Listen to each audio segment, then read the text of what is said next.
When we talk about love today, we usually think of romance, deep emotions, and finding that special someone who completes us. It feels like a timeless, universal concept. But what if I told you that for most of history, love meant something completely different? What if our modern idea of love is actually a radical outlier? Today, we're journeying back in time to explore how love was understood in three ancient cultures: Greece, Rome, and the world of the Bible. You'll see that they all talked about love, but they were speaking entirely different languages. And what we'll discover is that the Christian vision of love wasn't just another flavor in the mix, it was a revolution that turned the ancient world on its head. Let's start with ancient Greece. The Greeks were sophisticated thinkers, and they even had multiple words for love. You've probably heard of them: eros, the passionate, often intoxicating desire; philia, the bond of deep friendship and loyalty; and storge, the natural affection you feel for your family. But here's the crucial difference. For the Greeks, love, especially romantic or passionate love, was rarely the foundation for marriage.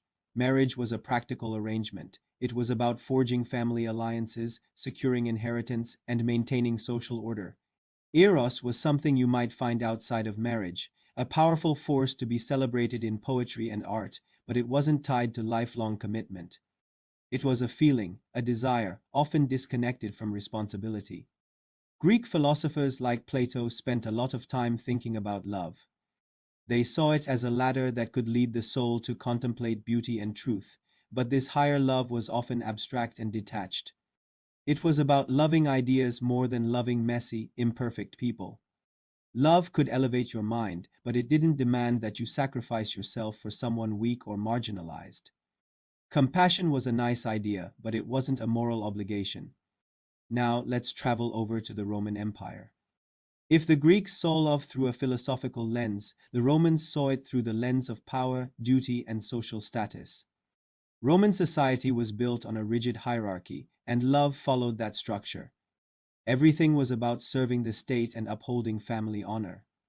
Like in Greece, marriage wasn't primarily about love, it was a civic duty. A Roman man was expected to produce heirs to continue his family line and serve the republic, and later the empire. Romantic feelings were fine, as long as they didn't disrupt the social order.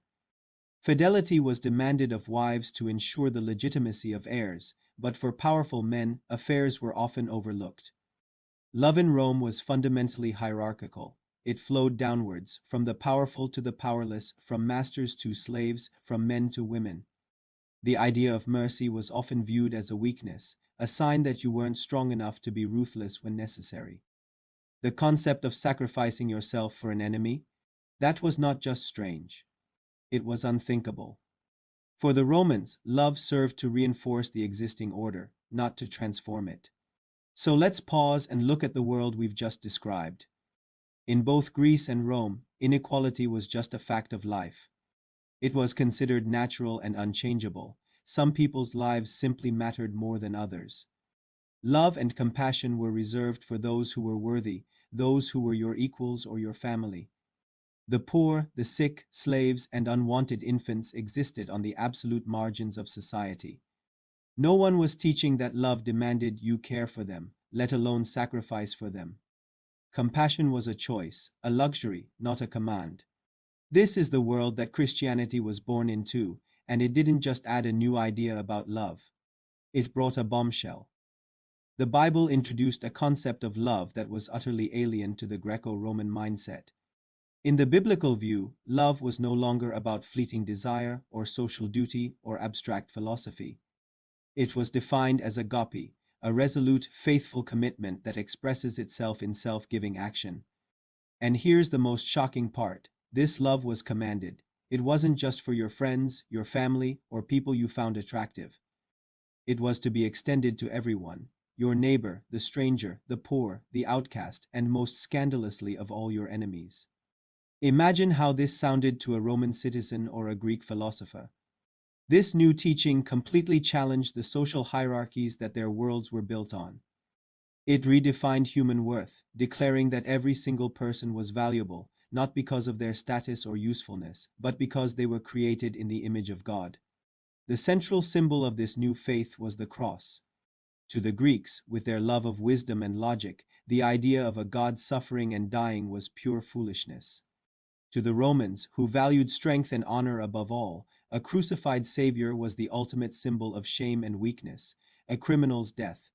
But to the early Christians, the cross became the ultimate picture of love, a God who suffers for his creation, a God who gives himself for the weak, the broken, and the unworthy, a God who loves without any regard for status or merit.